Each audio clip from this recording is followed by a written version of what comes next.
In our last video, we have stopped at the structure of protein.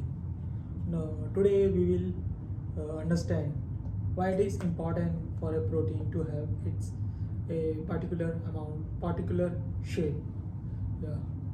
The native form of protein is the protein that exists in nature without any mutation or without any influence of other proteins, and that native form of protein is important for its original function.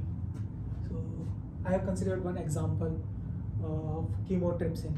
In chymotrypsin, there is a catalytic triad. Catalytic triad means the three amino acids work together to perform a specific function, and that three amino acids that is scientists or researchers have identified is asparagine, which is at 102 position, histidine at 57, and serine at 195.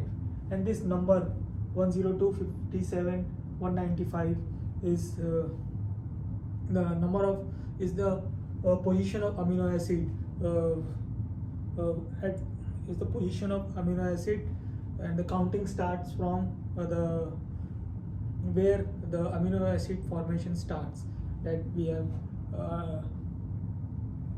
the counting starts from where the amino acid formation the counting starts in the direction where the amino acid formation starts, and this number is counted from the mature protein, not from the immature protein. So when the protein is mature, that is when the signal peptides is clipped off, then after that the counting is this counting is after that amino acid, the counting begins in this asparagine. Oh, sorry, I am wrong. This counting begins from the point the actual amino acid formation starts in the beginning. Okay. And this asparagine, histidine, and serine, though it seems like they are very far away from each other, but in three-dimensional structure, they are very close to each other, and they will be able to perform their function well. So, if this chymotrypsin does not form its native form due to any interactions or due to non-native interaction from the other proteins that is nearby, that is forming nearby chymotrypsin, can lead to inactivation of chymotrypsin, or chymotrypsin might perform different function based on the final structure. So the native structure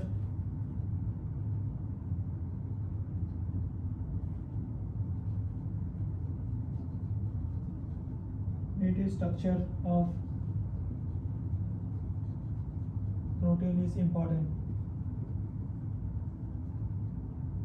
and in order to ensure that proteins form a native structure, there is a different machineries that goes around that happens inside the cell. One of that cycle is happen in the endoplasmic reticulum, where it takes care if the protein has formed their native structure or not. So that cycle in endoplasmic reticulum is famously known as Calnexin-Calreticulum cycle. So what happens when the protein and the co-translation, suppose this is the endoplasmic reticulum and the co-translation of protein is going on here. I am not going into the details, but let's understand that when the glycan binds to this chain of amino acid, it gets detected by the proteins that it can provide this newly secreted protein an isolated environment, so that it does not get affected. It does not get affected by the other neighboring proteins, and it can and this acidic environment which also helps him to form a native structure, because now interactions from the other proteins is been restricted by the proteins that recognizes this glycan and ensure that this protein is separated from the other proteins. Like suppose one of the protein is calreticulum, and when these proteins get completely co-translated in this, it will get isolated, completely isolated in this calnexin. Calnexin is a transmembrane protein and calreticulum is the ER lumen protein. So some protein might get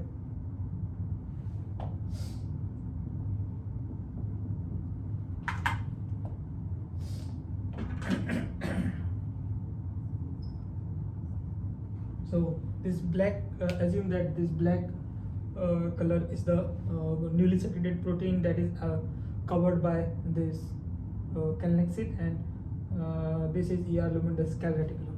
Now it will not get affected by any other proteins.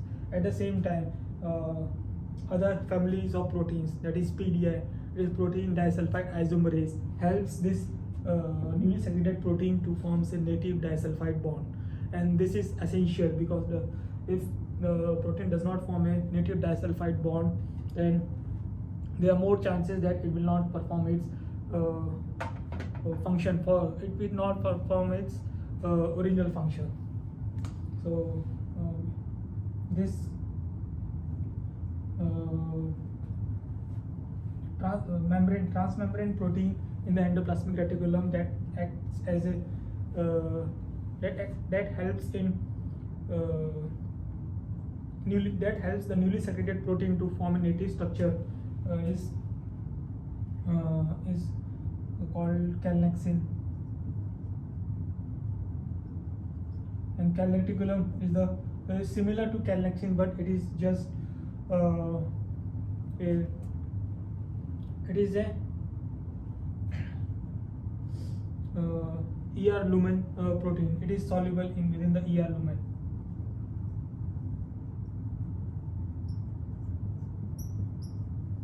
So after that, the protein, when it is inside this calnexin calreticulum for some amount of time, there is another protein that cleaves off a part of this glycan.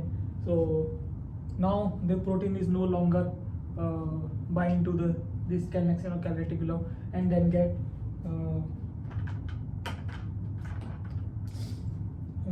and then there is another protein called UGGT1 and 2,